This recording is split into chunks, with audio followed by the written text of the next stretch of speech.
안녕하세요. 야근약사에게 최학사입니다. 현대인들에게 제일 흔하게 결핍되어 있는 영양소는 무엇일까요? 비타민으로 따지면 비타민 D입니다. 우리 피 검사하면 거의 대부분의 대한민국 사람들은요, 비타민 D 결핍 상태입니다. 그래서 비타민 D는 잘 챙겨 드시는 분들이 굉장히 많습니다. 자, 그러면 필수 미네랄 중에서는 어떤 미네랄이 가장 흔하게 부족한 상태일까요? 보통 미네랄 수치는 혈액 검사로 확인하기는 매우 어려워서 본인이 어떤 미네랄이 부족한지 이 수치적으로 확인하기는 매우 어렵습니다. 그래서 평소에 내가 겪고 있는 증상으로 판단을 하셔야 되는데요. 혹시 평소에 본인이 신경이 예민해서 잠을 잘 못 자거나 자다가 다리에 쥐가 자주 나고 허리나 어깨에 이 담이 잘 생긴다면 여러분은 마그네슘이 부족한 상태라고 보셔도 무방합니다.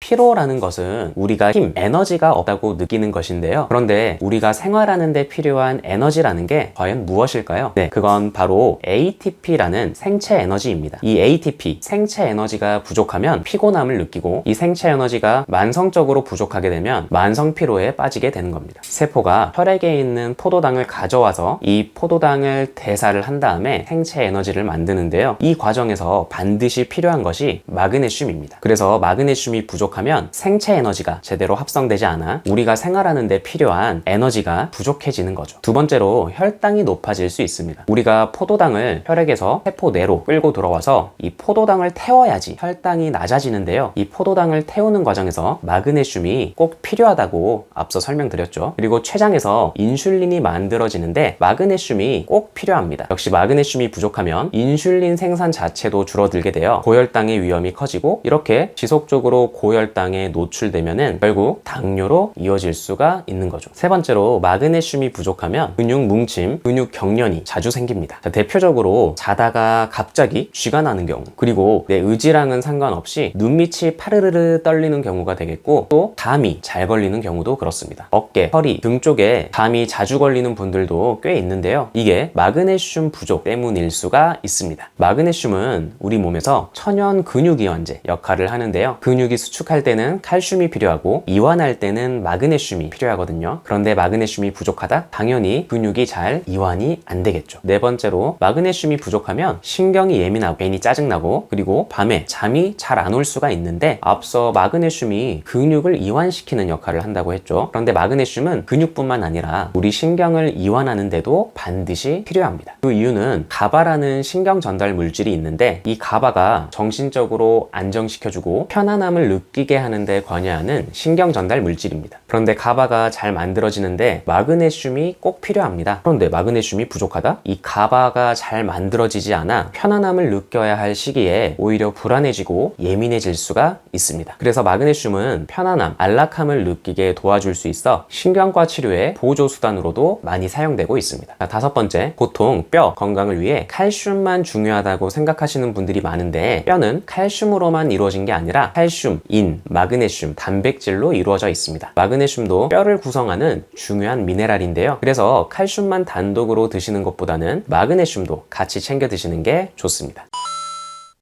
그러면 어떤 분들이 마그네슘이 부족한 상황일까요? 첫째, 당뇨가 있으신 분들. 현대인들의 당뇨는 거의 대부분 2형 당뇨인데요. 당뇨가 있으면 마그네슘이 부족해질 수밖에 없습니다. 일단 당뇨의 대표적인 증상 세 가지가 있죠. 다뇨, 다갈, 다식. 소변을 많이 보고 갈증이 나고 많이 먹게 되고, 그런데 우리가 소변을 자주 많이 보게 되면 그 과정에서 마그네슘도 많이 빠져나가게 됩니다. 그리고 갈증이 나서 물을 또 많이 마시게 되면 이 물을 또 빼내야 되기 때문에 소변을 또 자주 보게 되는데요. 소변을 보는 횟수가 증가할수록 마그네슘이 그만큼 많이 빠져나가게 됩니다. 그래서 당뇨가 있으신 분들은 거의 대부분 마그네슘이 부족한 상태라고 볼 수 있습니다. 자, 두 번째, 특정 약물을 복용하시는 분들, 스테로이드 제제, 여성 호르몬제, 카페인. 자, 이러한 약물들은 혈중 마그네슘 수치를 감소시킬 수 있습니다. 스테로이드 제제는 피부과에서도 많이 쓰이고 종종 만성 기침 약을 처방받아도 들어 있습니다. 이런 약들을 장기적으로 복용하시면 마그네슘이 결핍될 확률이 굉장히 높아지죠. 여성 호르몬제는 피임약, 갱년기 후에 처방받는 호르몬 약들이 있겠죠. 카페인은 판콜, 판피린 같은 약에도 조금씩 들어있습니다. 자, 세 번째로 이 육체 노동이 심하신 분들입니다. 움직이면서 기본적인 생체 에너지를 많이 사용하게 되죠. 이 생체 에너지가 만들어질 때 마그네슘이 꼭 필요하다고 앞에서 설명드렸고요. 그리고 근육의 수축과 이완에 반드시 마그네슘이 필요하다고 했죠. 그만큼 움직임이 많을수록 이 수축과 이완을 반복하게 되어 마그네슘 소모가 심할 수 있습니다. 또 육체 노동을 많이 하게 되면 땀도 많이 흘릴 수가 있는데 땀으로도 마그네슘이 많이 배설될 수가 있습니다. 네 번째, 정신 노동이 심하신 분들, 컴퓨터 앞에서 오랜 시간 일하시는 분들, 그리고 각종 시험을 준비하시는 분들도 마그네슘이 결핍되어 있을 확률이 거의 99%입니다. 포도당을 가장 많이 사용하는 기관이 이 뇌인 것은 다 아시죠? 이 뇌에서는 포도당만을 에너지원으로 사용하는데요. 포도당만이 태우면 마그네슘도 당연히 엄청 많이 소모가 되겠죠. 그래서 육체 노동뿐만 아니라 오랜 시간 계속 집중을 요하는 일을 하시는 분들도 마그네슘이 부족한 상태라고 보시면 됩니다. 다섯 번째, 술을 자주 드시는 분들. 저도 술을 좀 자주 마시긴 하는데요. 이 술을 자주 드시게 되면 마그네슘이 부족해집니다. 왜냐하면 일단 술을 먹게 되면은 소변을 자주 보게 되잖아요. 소변과 함께 마그네슘도 많이 빠져나가고, 그리고 알코올은 위장장애를 좀 유발하죠. 위장장애가 생기면 그만큼 마그네슘의 흡수도 어려워집니다.